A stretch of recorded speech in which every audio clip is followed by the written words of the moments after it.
This time, the question that I'm asking you to walk with really opens up something very deep that's important in how we learn to stay in conversation with life. So for a moment, before we ask the question, I'd like to talk about paradox. Now, paradox has been a great teacher for me, and so let's define paradox very simply as any moment when more than one thing is true at the same time. And this is where a lot of life's great lessons appear. Now, why is this so difficult? Because we have a mind that's a great gift, but what we're trained to do with our mind most of the time is problem solve, which we need. We need to problem solve to make it through the world. I need to know when I go to the store whether I'm getting cottage cheese or milk. I need to know to get to the store whether I turn left or right. So it's very important. It's not to minimize that.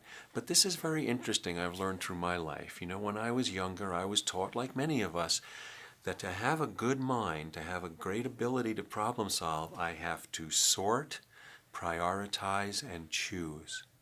Now, I don't want to lose that skill. But life has taught me to understand and take in life's greatest lessons. I've been asked to do something different. I have not been asked to sort and prioritize and choose. I've been asked to let everything in, to absorb it and integrate it, because the deepest truths about life and the meaning of life show itself from that whole. That's a very different thing. So we're being asked, the mind can't solve paradox, because it's not something you choose. Only the heart can let in all the things that feel true at the same time, even though I can't make sense of it. And then when we feel it and we hold it, our heart releases the logic of spirit. So I'll give you one example of a paradox, which is a central paradox to all of living. Everyone alive has experienced this, and that is no one can live your life for you. No one can feel what you have to feel, face what you have to face, know what you know, or see what you see. And no one can make it alone. No one. That's a paradox. That's a key paradox of life.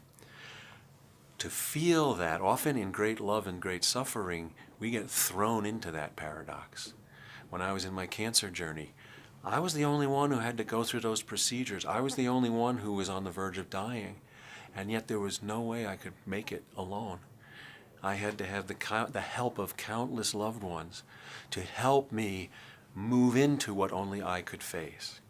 So sooner or later, everybody will encounter paradox.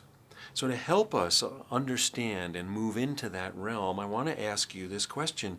Can you describe a situation in which more than one thing feels true at the same time? It might be as simple as, John, today it sounds strange, but I'm both happy and sad today at the same time.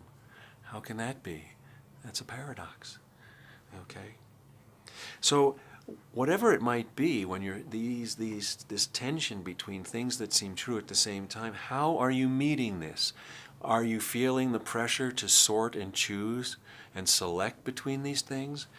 Or are you feeling the unfamiliar call to let it all in, to see where it takes you, to see what your heart will do with it?